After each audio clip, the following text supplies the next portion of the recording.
আসসালামু আলাইকুম অনার্স পরীক্ষার্থীরা, আজকে আমি আপনাদের আপডেট দিব রিলিজ স্লিপ এবং দ্বিতীয় মেরিটের জন্য কতগুলো আসন বরাদ্দ আছে এবং কারা কারা এই আসনগুলো পাচ্ছে। তো আপনারা যারা এই প্রশ্নের উত্তর শুরু থেকে আমাকে কমেন্টে করে আসছেন তারা ভিডিওটা সম্পূর্ণ মনোযোগ সহকারে দেখবেন। বেশি লং না, শর্ট ভিডিও হবে, ঠিক আছে? তো প্রথমে বলে রাখি, সামনে যেহেতু দ্বিতীয় মেরিট রেজাল্ট দিবে, তো দ্বিতীয় মেরিটের জন্য কত কত আসন খালি আছে। আমি যদি জেলাভিত্তিক কলেজের কথা বলি, জেলাভিত্তিক কলেজ কোনগুলো? প্রত্যেকটা কলেজে একটা করে কলেজ ফেমাস থাকে, যেমন Carmichael college, Sylhet MC college, Khulna BM college, Khulna BL college, Barisal BM college, ঠিক আছে? অনেক ভালো ভালো কলেজ যেগুলো জেলাভিত্তিক কলেজ, অনেক নাম করা কলেজ, ঠিক আছে? এই সব কলেজে প্রথম মেরিটে প্রায় 90% সিট ফিল আপ হয়ে গেছে, ঠিক আছে? 10% সিট তারা বরাদ্দ রেখেছে রিলিজ স্লিপের জন্য। কথাটা বুঝছেন? তো এই 90টা আসনের মধ্যে যারা ভর্তি হবে না, যেমন অনেকের সাবজেক্ট পছন্দ হয় নাই, অনেকের কলেজ পছন্দ হয় নাই, এরকম অনেকেই আছে যারা ভর্তি হবে না। তো ওই রেজাল্ট যারা ভর্তি হবে না, ওই সিটগুলো ফাঁকা থাকবে।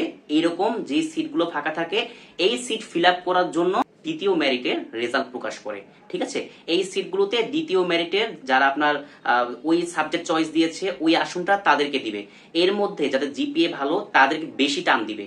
অর্থাৎ দ্বিতীয় মেরিটে এই আসনটা কাকে দিবে, এই অবশিষ্ট আসনটা কাকে দিবে, এইটা সম্পূর্ণ ডিপেন্ড করবে কলেজের উপর, কলেজ কাকে নিবে, ঠিক আছে? তো এইটা হচ্ছে দ্বিতীয় মেরিটের জন্য আসন বরাদ্দকৃত রেজাল্ট। ওকে, এবার আসি রিলিজ স্লিপের কথায়। রিলিজ স্লিপের জন্য প্রত্যেকটা কলেজ 100টার মধ্যে 10টা করে আসন খালি রাখে। তো একটা সাবজেক্টের জন্য যদি একটা ডিপার্টমেন্টে একটা সাবজেক্টে 300টা আসন থাকে, ওই 300টা আসনের মধ্যে 30টা আসন রিলিজ স্লিপের জন্য ফাঁকা রাখে, ঠিক আছে? এটা প্রত্যেকটা কলেজই অবশিষ্ট 100টার মধ্যে 10টা করে আসন রাখে রিলিজ স্লিপের জন্য, কারণ প্রত্যেকটা কলেজ জানে রিলিজ স্লিপে প্রচুর পরিমাণ আবেদন পড়ে, ঠিক আছে? তো এই হচ্ছে সিটের সংখ্যা।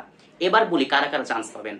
চান্স পাবেন হচ্ছে ওই শিক্ষার্থী, একটু আগে বলেছি, যারা জিপিএ ভালো, দুইটাতে জিপিএ 9.5 অথবা 9+, এসএসসি ইন্টার মিলে 9 পয়েন্টের বেশি আছে, তারা দ্বিতীয় মেরিট চান্স পাচ্ছেন। অথবা যাদের জিপিএ একটু কম কিন্তু পরীক্ষা ভালো দিয়েছেন, পরীক্ষায় আনুমানিক 60 নাম্বার 70 নাম্বার পাবেন, তারাও দ্বিতীয় মেরিটে তারা চান্স পাবেন। ওকে, তো এটা ছিল আপডেট। আরেকটা কথা বলে রাখি যে কেউ হতাশ হবেন না, সবাই চান্স পাবেন। দ্বিতীয় মেরিটে না পেলেও রিলিজ স্লিপে চান্স পাবেন। ওকে, আর যদি আপনি উপজেলা ভিত্তিক কলেজে আবেদন করে থাকেন, উপজেলা ভিত্তিক কলেজ যেটা মনে করেন যে একটা জেলার মধ্যে অনেকগুলো উপজেলা থাকে, সেই উপজেলাতে আপনার প্রত্যেকটা কলেজ, অনেকগুলো কলেজ থাকে, ওইসব কলেজে আপনার অ্যাভেলেবেল চান্স পাওয়া যাবে, ঠিক আছে? আর বেসরকারি কলেজ যেগুলো ঢাকার ভিতরে, বেসরকারি কলেজ আমি খোঁজখবর নিয়েছি, ম্যাক্সিমাম কলেজে আসন খালি আছে, ঠিক আছে? যেমন Habibullah Bahar college, Siddheswari college, Tejgaon college, Abuzar Gifari college, ঠিক আছে? খিলগাঁও মডেল কলেজ, অনেক কলেজে আসন খালি আছে। তো আপনারা ঢাকার দিকে যারা পড়তে চান, ঢাকায় এইসব বেসরকারি কলেজে আবেদন করতে পারেন, ঠিক আছে?